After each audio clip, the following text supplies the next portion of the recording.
একদম মাটির নিচে তাদেরকে দাফন করে ফেলা হয়েছে। রায়ের মাধ্যমে আজকে বাংলাদেশে ঈদের আনন্দ বিরাজ করছে। 16 বছরে আমরা ঈদ করছি কিন্তু ঈদে আনন্দ পাই নাই। আজকে খুনি হাসিনার রায়ের মাধ্যমে, তার মৃত্যুদণ্ড রায়ের মাধ্যমে আজকে বাংলাদেশে ঈদের আনন্দ বিরাজ করছে।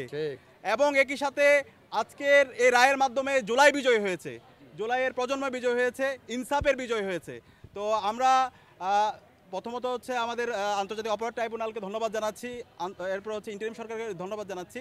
এই খুনি হাসিনাকে যে মৃত্যুদণ্ড রায়, তার যে অপরাধ, সেই অপরাধ অনুযায়ী তার প্রথম রায়, তাকে মৃত্যুদণ্ডের রায়ে ঘোষণা দেওয়ার জন্য। একই সাথে সাবেক স্বরাষ্ট্রমন্ত্রী খুনি আসাদুজ্জামান কামাল, তার মৃত্যুদণ্ড রায় ঘোষণা দেওয়ার জন্য। এবং আরেকজন যে পুলিশের আইজিপি, আমাদের আশা ছিল তাকেও ন্যায্য বিচারের আওতায় নিয়ে আসা হবে, কিন্তু তার যে 5 বছরের কারাদণ্ড দেওয়া হয়েছে সেটাই আমরা সন্তুষ্ট না। আমরা আশা করব তার এই রায়টা যেন নতুনভাবে রিভিউ করা হয়, কারণ সে যেভাবে সারা ঢাকা এবং সারা দেশে গণহত্যা এবং শিশু হত্যায় তার নির্দেশ হয়েছে, সেই অনুযায়ী সে রাজসাক্ষী ছিল, কিন্তু আমরা আশা করেছিলাম তার যে বিচার, সে জায়গায় আরও ন্যায্য বিচার নিশ্চিত করা হবে, কিন্তু সেটা নিয়ে আমরা সন্তুষ্ট না। আমরা অনুরোধ করব সেই জায়গায় যেন রিভিউ করা হয়। এবং একই সাথে এই খুনি হাসিনা এবং তার দোসররা আজকে এই দেশ থেকে পালাইছে, তাদের রাজনীতি কিন্তু ক্লোজ হয়ে গেছে 5 আগস্টেই।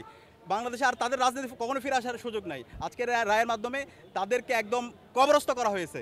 আওয়ামী লীগের রাজনীতি এবং সন্ত্রাসীদের রাজনীতি একদম মাটির নিচে তাদেরকে দাফন করে ফেলা হয়েছে। এখন মূল কাজ হবে এই খুনি হাসিনা এবং তার দোষদেরকে দেশে নিয়ে আসা, দেশে নিয়ে এসে রায় কার্যকর করা, ফাঁসিতে ঝোলানো। এটা আমাদের সবার দাবি, এটা শহীদদের দাবি, শহীদ পরিবারের দাবি। তো আমরা খুব দ্রুত সময়ের মধ্যে সবাইকে অনুরোধ করবো, যারা দায়িত্বশীল পর্যায়ে আছে, ইন্টারিম এবং হচ্ছে আন্তর্জাতিক অপরাধ ট্রাইব্যুনালে যে প্রসিডিউরগুলো আছে সেগুলো শেষ করে খুব দ্রুতই খুনি হাসিনা এবং তার দোষদেরকে নিয়ে এসে তাদেরকে যেন দ্রুত ফাঁসিতে ঝুলাইয়ে রায় কার্যকর করা হয়, সেই দাবি থাকবে।